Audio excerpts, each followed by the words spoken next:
নমস্কার বন্ধুরা, আমার নাম উর্মি আর welcome back to my YouTube channel. বন্ধুরা, আজকে একটা সম্পূর্ণ নতুন ভিন্ন স্বাদের রেসিপি তোমাদের সাথে শেয়ার করছি, যেটা হচ্ছে চিকেন মখমালি। এটা এতটাই সফট হয়, একদম মুখে দিলে মিশিয়ে যাবে। তো এটা শুরু করছি, স্টেপসগুলো তোমাদের দেখিয়ে দিচ্ছি। আমি 250 গ্রাম বোনলেস চিকেন নিয়েছি, তার মধ্যে 2 টেবিল স্পুন টক দই আর একটু পাতিলেবুর রস দিয়ে দিলাম ম্যারিনেট করার জন্য। এটা খুব ভালো করে মিক্স করে নুন মরিচ দিয়ে দিচ্ছি। এটা আমাদের ফার্স্ট ম্যারিনেশন হয়ে গেল। এরপরে আমি এর মধ্যে দিয়ে দেবো একটা গোটা চিজের স্লাইস 250 গ্রামসের জন্য। রান্নার এক্স্যাক্টলি মাপ প্রসেস আমি কিন্তু ডেসক্রিপশন বক্সেও দিয়ে রাখি, তোমরা ওটা রেফার করতে পারো। তো একটা চিজ স্লাইস পুরো দিয়ে দিলাম এবং এটা না নাড়িয়ে দিলে এবং হাতের টেম্পারেচারেও আস্তে আস্তে গলে যাবে। তো চিজটা দিয়ে আমি খুব ভালো করে মিশিয়ে দিচ্ছি।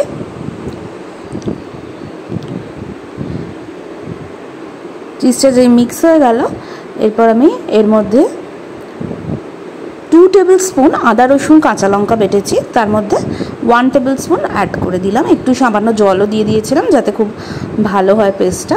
এটা আমি এই চিকেনটার মধ্যে দিয়ে দিলাম। এবার দিয়ে দিলাম 1 টিস্পুন গুঁড়ো গরম মশলা। আমি সানরাইজের শাহি গরম মশলা ইউজ করি। আর একটা কাঁচা লঙ্কা কুচি দিয়ে ভালোভাবে মিক্স করে দিচ্ছি। Marination complete. এবার দুটো মিডিয়াম সাইজের পেঁয়াজ কুচি করে আমি মিক্সিতে বেটে নিলাম। এবার দেখো এরকমভাবে স্টিকে লাগিয়ে আমি চিকেনটা একটু সাদা তেল আর বাটারে একদম লো ফ্লেমে হালকা করে এরকম সতে করে নিচ্ছি।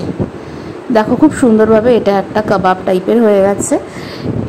তোমরা না শুধু এটাও সার্ভ করতে পারো কোনো পার্টিতে স্টার্টার হিসাবে। এর ওপরে একটু চাট মশলা, এর সাথে একটু গ্রিন চাটনি মানে ধনেপাতার চাটনি আর পেঁয়াজের স্লাইস দিয়ে দিতে পারো, যেটা খুব ভালো লাগবে। এবার আমি গ্রেভিটা শুরু করছি। রান্নার ফার্স্ট স্টেপ হয়ে গেল। তো আমি সাদা তেলে 1 টেবিল স্পুন বাটার দিয়ে ওই যে পেঁয়াজটা বেটে রেখেছিলাম আর 1 টেবিল স্পুন আদা রসুন বাটা ছিল সেটা অ্যাড করে দেবো, দিয়ে ভালো করে নাড়বো।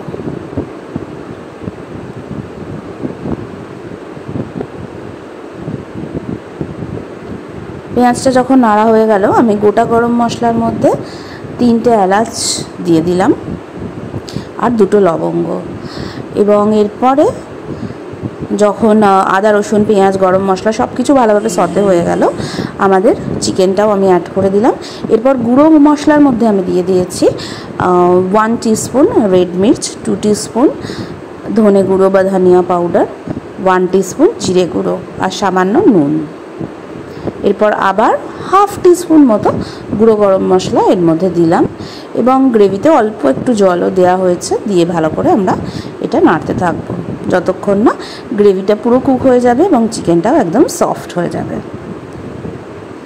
যেহেতু মখমালি তো একদম এটা সফট হবে, বয়স্ক মানুষরাও খেতে পারবে, এতে খুব একটা ঝালও থাকে না। তো যখন এটা মোটামুটি 10-15 মিনিট আমরা ভালো করে সতে করব, সামান্য জল অ্যাড করে আর একটু টেস্ট করে দেখবি, যদি নুনটা কম লাগে একটু নুন অ্যাড করে দেবেন। এবার আমি এর মধ্যে 1 teaspoon roasted kasuri methi add করে দিলাম, দিয়ে আবার সব কিছু মিক্স করে দিলাম।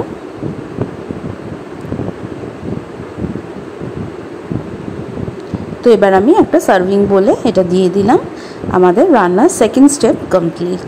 এবার আমাদের একটা তড়কা বানাতে হবে, সেটা আমি তোমাদের দেখাচ্ছি, যেটা রান্নাতে একটা এক্সট্রা ফ্লেভার আনবে। দেখো আমি 1 টেবিল স্পুন সাদা তেলে 1 টেবিল স্পুন মাখন দিয়ে দিচ্ছি। মাখনটা যেই মেল্ট হয়ে যাবে, এর মধ্যে আমি দিয়ে দিলাম 1 টিস্পুন গোটা জিরে। তারপর আমি দিয়ে দেবো এতে আদা কুচি, ক্যাপসিকাম 2 টেবিল স্পুন মতো এরকম একটু বড় বড় পিস করে কাটা, আদা কুচি দিয়ে দিলাম 1 টিস্পুন আর দেব কাঁচা লঙ্কা কুচি, 2টো কাঁচা লঙ্কা আমি এভাবে লম্বা করে চিড়ে নিয়েছি। এর মধ্যে সামান্য নুন দিয়ে পুরো ব্যাপারটা হাই ফ্লেমে নেড়ে নিতে হবে।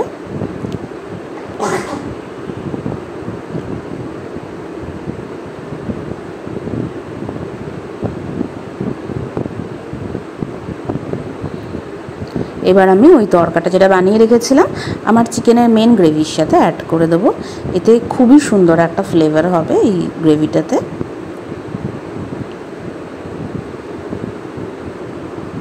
বাস আমাদের রান্নাটা একদম কমপ্লিট বন্ধুরা। এরপর আমি আরেকটুখানি পিপার এর মধ্যে দিয়ে দিলাম।